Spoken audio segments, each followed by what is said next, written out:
그렇다면은 지금처럼 현대에 들어서 미술품의 가치가 이렇게 예술가치적 가치 못지않게 투자 가치에 사람들이 주목하던 때보다 훨씬 옛날, 과거에는 미술 작품의 가격은 어떠했을까요? 과거에는 미술 작품들이 훨씬 쌌을까요? 자, 이런 질문을 한번 해봅시다. 자, 미술품을 한 점의 그림을 완성시키는 데는 그 작품의 재료비가 필요하고, 그리고 두 번째로 화가의 노력에 주는 공임이 필요합니다. 과거에는 이 두 재료비와 공임 중에서 지금은 공임이 훨씬 비쌀 겁니다. 그러나 과거에는 화가의 수고비인 공임보다 재료비가 훨씬 더 비쌌습니다. 왜냐하면 과거에는 모든 미술품을 창작하기 위한 재료, 일단 나무판부터가 질이 좋은 나무를 구해서 도제들이 여러 번 깎고 미츠를 하면서 평평한 나무판을 만들어야 했습니다. 그리고 물감도 없죠. 우리가 알고 있는 튜브에 들어있는 물감, 이런 것들은 과거에는 상상할 수도 없었습니다. 모든 물감은 다 원료를 구해서 그 원료를 갈아서 만들어야 하는 것이었어요. 그러니까 그 원료를 구하는 것 자체가 대단히 힘들고 그 원료 자체가 비싼 경우도 많았습니다. 이런 이유로 재료비가 비쌌기 때문에 과거에도 우리가 생각하는 것보다 그림값은 결코 싸지는 않았습니다. 쌀 수가 없었죠. 자, 그러면 비싼 재료는 뭐가 있을까요? 지금 보고 계시는 조토의 페루지아 성당 재단화에서 이 작품의 성인들의 뒷배경은 무엇으로 메워져 있습니까? 이것은 바로 금입니다. 진짜로 금이에요. 우리가 목걸이나 반지를 만드는 그 귀금속인 금입니다. 그러면 금이 녹아서 이렇게 칠을 했을까요? 그렇진 않습니다. 금은 금속이기 때문에 아무리 온도를 올려도 녹지는 않아요. 대신 금은 무한정 얇게 펴지는 성질을 가지고 있습니다. 그러니까 우리가 귀금속을 만들어서 정교하게 세공을 해서 목걸이도 만들고 팔찌나 반지도 만들 수 있는 거겠죠. 과거의 화가들은 금화를 계속 두드려서 얇게 폈습니다. 지금의 종이보다 우리가 쓰고 있는 티슈 정도의 두께까지 아주 얇게 편 다음에 목판 위에다가 기름을 바른 진흙을 발랐습니다. 그래서 이런 점성이 있는 흙 위에 얇게 펴진 금박을 붙이고 살살살살 문질러서 주름을 폈습니다. 너무 얇게 펴진 금이기 때문에 문지를 때 세게 문지르면 찢어질 위험이 있습니다. 그래서 조약돌 같은 무른 돌이나 아니면 개의 이빨을 써서 문질렀다고 합니다. 이렇게 해서 금이라는 진짜 귀금속이 재료로 들어갔으니까 그림은 당연히 비쌌겠죠. 그러면 왜 금을 재료로 한 그림을 화가들이 그렸나 하면 이 중세의 그림은 절대 다수가 성당에 걸려있는 성화들입니다. 성당은 어두컴컴하겠죠. 그 어두컴컴한 공간에 들어갔을 때 진짜 귀금속인 금이 발려져 있는 그림은 반짝반짝 빛이 났을 겁니다. 그리고 보는 이로 하여금 순간적으로 황홀경에 빠져들게 하면서 자신이 있었던 지금까지 좀 전까지 있었던 일상의 공간이 아닌 비일상적인 공간, 거의 천국과 가까운 공간에 들어왔다라는 느낌을 갖게 할 겁니다. 그렇다면 이 그림을 통해서 사람들이 천국으로 상승하는 듯한 황홀감을 맛볼 수 있을 테니 종교화인 이 그림의 어떤 의의가 충분하다고 볼 수가 있겠죠. 화가들은 단순히 금을 얇게 펴서 붙이는 정도에서 그치지 않고 그 금에다가 여러 가지 무늬를 넣기도 했습니다. 이런 무늬를 넣는 방법을 스크라피토라고 부르는데 이런 정교한 세공이 가능한 것 역시 금이라는 금속의 특징이겠죠. 자, 지금 보시는 수태고지 같은 경우는 지금 배경이 전부 금으로 메워져 있습니다. 이런 그림들은 당연히 재료비 자체가 비쌌기 때문에 화가의 공임보다 그 그림의 재료비가 더 비쌌습니다. 그러나 시간이 흐르면서 화가들은 그림의 배경을 금으로 메꾸지 않고 세세하게 그리기 시작합니다. 자, 이렇게 배경을 그리면 어떻게 될까요? 배경을 그리면서 화가의 실력 차이가 등장하기 시작합니다. 이렇게 되면은 그림을 잘 그리는 화가와 못 그리는 화가가 구분이 되고 그런 경우 잘 그리는 화가가 더 높은 공임을 받게 되겠죠.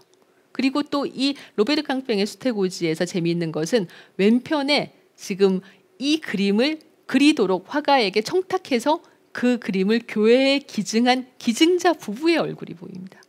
이렇게 함으로써 미술과 자본이 만나는 지점이 생겨납니다.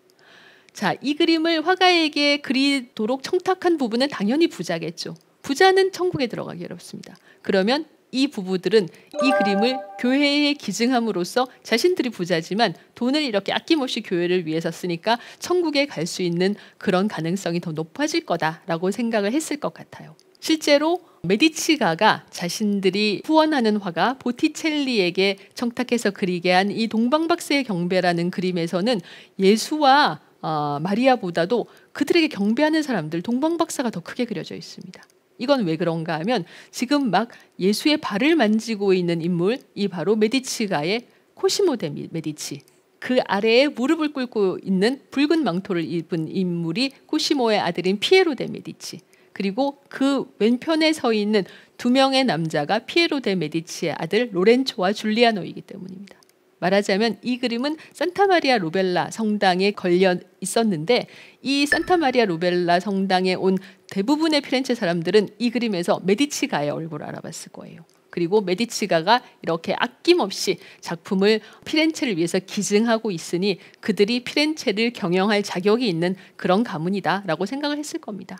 실제로 1400년대 후반에 메디치가가 피렌체 시를 위해서 기증한 미술이나 조각이나 건축의 가치는 다 합쳐서 현재의 가치로 6천억 원 정도가 된다고 합니다. 이런 식의 미술작품 기증 문화사업을 통해서 메디치가는 자신들의 지배자로서의 위치를 공고하게 하고, 그리고 또 동시에 아까 말씀드린 것처럼 본인들이 부자지만 천국에 갈 자격이 충분하다라는 것을 사람들에게 그리고 자기 자신들에게도 확신하게끔 만들었겠죠.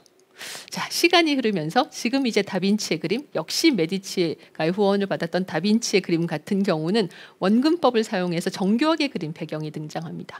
가까이 있는 나무들은 크고 선명하게, 멀리 있는 나무들은 희미하고 작게 그려졌습니다. 이런 식으로 화가의 솜씨가 그림에 점점 더 드러나면서 공임의 비율이 점점 더 올라갑니다. 보티첼리가 화가로서는 처음으로 재료비와 공임에서 공임을 50%까지 올려받은 화가라고 하죠. 그 후의 화가들 미켈란젤로나 다빈치나 라파엘로나 티치아노 같은 경우는 공임이 더 올라가게 됩니다. 아무튼 중세 시대에 사용되었던 기법, 이 금을 사용해서 그림의 배경을 채우는 화법은 르네상스의 시작과 함께 사라졌다가 20세기 초반 들어서 오스트리아의 화가 구스타프 클림트의 그림에서 한번 되살아나기도 하죠. 왜냐하면 클림트의 아버지가 보헤미아에서 전통적인 방식으로 금세공을 배운 장인이었기 때문에 클림트는 아버지의 작업을 통해서 금을 사용하는 방법을 잘 알고 있었다고 합니다.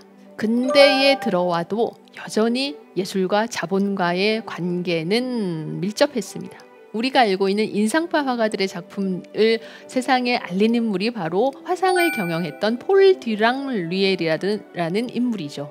이 폴 듀랑 류엘은 인상파 화가들, 모네나 마네나 르누아르 같은 화가들의 그림들을 대량으로 사들였습니다. 그때까지만 해도 1870년대의 일인데, 이때까지만 해도 인상파 화가들의 작품은 시장에서 거의 인정을 받지 못했지만 듀랑 류엘은 이들 그림에서 새로운 가능성을 봤죠. 그리고 이 작품들을 특히 미국에 가져가서 팔았습니다. 유럽에서는 아직까지 인상파를 인정하지 않았는데 미국 뉴욕에서 그들의 작품을 전시했을 때 미국의 부호들은 이 인상파의 그림을 보고 웃지 않았다. 대신 그들은 이 그림을 샀다라고 듀랑 류엘은 훗날 회고하기도 했습니다. 이런 듀랑 류엘 같은 사람들 말고도 투자 가치를 보고 인상파의 작품을 사들이는 인물들이 있습니다. 바리톤 가수였던 장 바티스트 포르는 1873년에 마네의 작품을 60점 이상 샀습니다. 그리고 그 어느 정도 시간이 흐른 후에 상당한 돈을 남기고 되팔았습니다. 한마디로 이 포르는 인상파 화가들의 작품에서 어떤 상업적인 가치를 발견한 몇 되지 않는 인물이었던 거죠. 그러나 반골 기질이 가득했던 마네는 자신의 은인임에도 불구하고 무대에 선 장 바티스트 포르의 모습을 이렇게 우스꽝스러운 모습으로 그렸습니다. 포르는 당연히 항의했죠. 아니, 내 모습이 이 정도밖에 안 된단 말이야? 라고 항의를 했더니 마네는 그게 어떻단 말이요? 당신을 실제보다 더 멋진 모습으로 그려줬는데 뭐가 잘못됐소? 라고 이야기를 했다고 합니다. 미켈란젤로 못지않은 그런 기계가 넘치는 인물이 마네가 아니었나 생각합니다. 특히 인상파 화가들 중에서 작품 가격에 예민했던 사람은 클로드 모네입니다. 모네는 긴 무명 생활을 거쳤고 그 무명 생활 내내 경제적인 곤란에서 헤어나오지 못한 데다가 1879년에는 아내인 까미우가 두 어린 아들을 남기고 32이라는 젊은 나이로 사망했는데 너무나도 돈이 없었기 때문에 아내가 사망할 때까지 제대로 병원에 데려가지도 못했어요. 그것이 모네의 가슴에 끝끝내 한으로 남았습니다. 그리고 카미유가 죽은 후에 모네는 자신의 후원자의 아내인 알리스 오슈데와 살림을 합치게 되는데, 이때 모네에게는 2명의 아이가, 그리고 알리스 오슈데에게는 무려 6명의 아이가 있었습니다. 당시만 해도 여성이 직업을 갖는다는 것을 상상하기 어려운 시절이었기 때문에 모네는 삽시간에 8명의 아이를 부양해야 하는 상황이 되었습니다. 그리고 또 1880년대 말에 어느 정도 이름이 알려지면서 모네는 파리 인근의 지베르니라는 마을에 자신의 집을 사서 정착하게 되죠. 이 지베르니의 모네의 집은 지금도 모네 기념관이 되어 있고, 정원이 이렇게 크게 넓고 정원에는 연못도 있습니다. 당연히 땅값도 그렇게 싸지 않았을 테고 또 집값도 어느 정도는 됐을 겁니다. 여기에 대해서 잔금도 지불해야 되는데 스라에는 8명의 아이가 있습니다. 그러려면 많은 그림을 그려서 빨리 파는 수밖에 없는 상황이었는데, 이때 모네가 생각해낸 것이 바로 연작입니다. 하나의 주제를 여러 각도와 여러 계절과 여러 시간에 따라서 다르게 다양하게 그리는 겁니다. 원래 모네는 1877년 3회 인상파 전시회에 생라자르 역을 그린 7점 또는 8점의 연작을 출품한 적이 있습니다. 이것이 이제 생라자르 역 연작인데, 이때까지만 해도 모네가 연작의 가능성에 대해서 깊게 생각했던 것은 아닙니다. 다만 모네는 기차가 들어오면서 그 육중한 기차의 모습과 시시각각 달라지는 증기의 모습을 그리려면 한 장의 그림 갖고는 안 되겠다라고 생각을 했던 것 같아요. 그러나 이 초창기의 생라자르 역 연작이 잘 팔렸습니다. 그때 이제 모네는 깨달았죠. 하나의 주제를 가지고 여러 번 그리면 그림을 그릴 때마다 주제를 찾아서, 새로운 주제를 찾아서 헤맬 필요가 없습니다. 그리고 또 그 하나의 주제를 가지고 변화무쌍하게 다르게 그림으로써 모네 자신이 생각한 인상파의 중요한 강령, 시시각각 변화하는 햇빛과 대기를 화폭에 담는다는 인상파의 강령도 실천할 수가 있습니다. 현실적으로 모네는 지베르니에 살았기 때문에 지베르니 인근에서 그림의 소재를 찾아야 했고, 그림의 소재가 그렇게 많지 않았을 것 같아요. 그래서 1890년대부터 모네는 새로운 방법, 연작이라는 기법을 적극적으로 삼가기 시작합니다. 처음에 연작의 주제로 선택한 것은 논밭에 쌓여있는 집더미, 노적갈입니다. 어쩌면 이 노적가리를 처음 보신 분들은 아니 이 노적가리가 그렇게 매력적인 주제가 아닌데 왜 굳이 이렇게 많이 그렸지? 라고 생각을 하실 수도 있어요. 그러나 모네는 여름 아침에 거의 투명하게 빛나는 노적가리, 또 한낮에 짙은 그늘을 들이우는 노적가리, 또는 석양을 받아서 붉게 빛나는 노적가리, 아니면은 가을에 해가 지고 나서 어스름 속에서 희미하게 자신의 모습을 드러내고 있는 노적가리, 또는 눈 온 아침에 눈을 맞은 노적가리, 이렇게 다양한 노적가리를 그림으로써 언뜻 보기에는 별로 매력적이지 않은 이 노적가리라는 주제가 계절과 날씨의 변화에 따라서 얼마나 변화무쌍하게 달라질 수 있느냐를 보여줬습니다. 이 작품은 성공을 거두었습니다. 듀랑 리엘은 노적가리 연작을 장당 3,000프랑에 샀어요. 그러나 노적가리에는 오래 그릴 수 없는 중대한 문제가 있었습니다. 어느 날 아침에 모네가 일어나서 지베르니 집 바깥으로 나가보니까 농부들이 노적가리를 다 실어가 버린 거예요.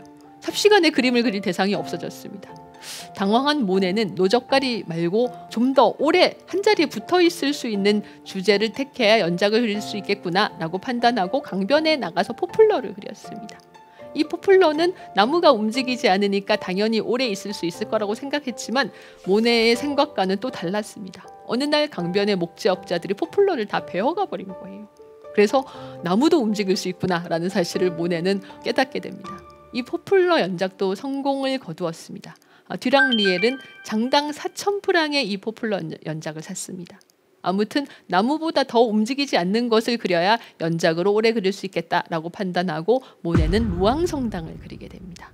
모네의 작품들 중에 이렇게 건축물이 그림의 대상이 된 경우는 별로 많지 않은데 이 루앙 성당을 그리겠다고 결심을 한 것은 아마도 포플러 나무가 베어지고 나서 모네가 좀 심적 타격을 입었던 것 같아요.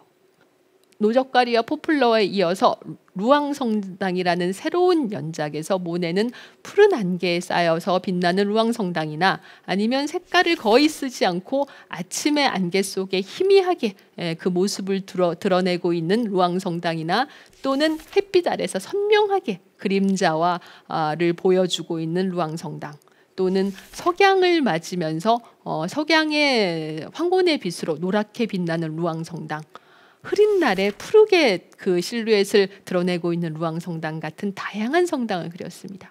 이 루앙성당은 모네에게 정말로 어려운 과제였지만 한 번은 모네가 아내인 알리스에게 이런 편지를 보냈습니다.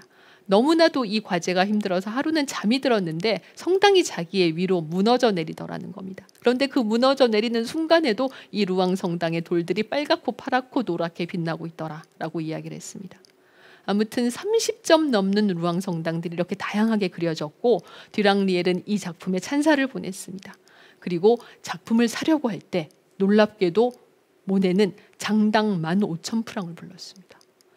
듀랑리엘은 깜짝 놀랐죠. 그 전에 2년 전에 포플러 연작을 장당 4,000프랑에 샀는데 그 가격은 못 주겠다라고 이야기를 하니 모네는 놀랍게도 자신과 듀랑리엘 사이에 그런 오랜 어떤 그 관계도 불구하고 몇 점을 다른 화상에게 팔아버렸습니다. 그래서 부랴부랴 듀랑리엘은 장당 12,000프랑의 이 남아있는 루앙성당 연작을 모두 사들이게 되죠. 어찌 보면 모네는 끝까지 계산에 작품 가격에 민감한 사람이었고, 그것은 모네의 초창기에 어려웠던 시절을 생각해 보면 인간적으로 이해가 되는 부분이기도 합니다.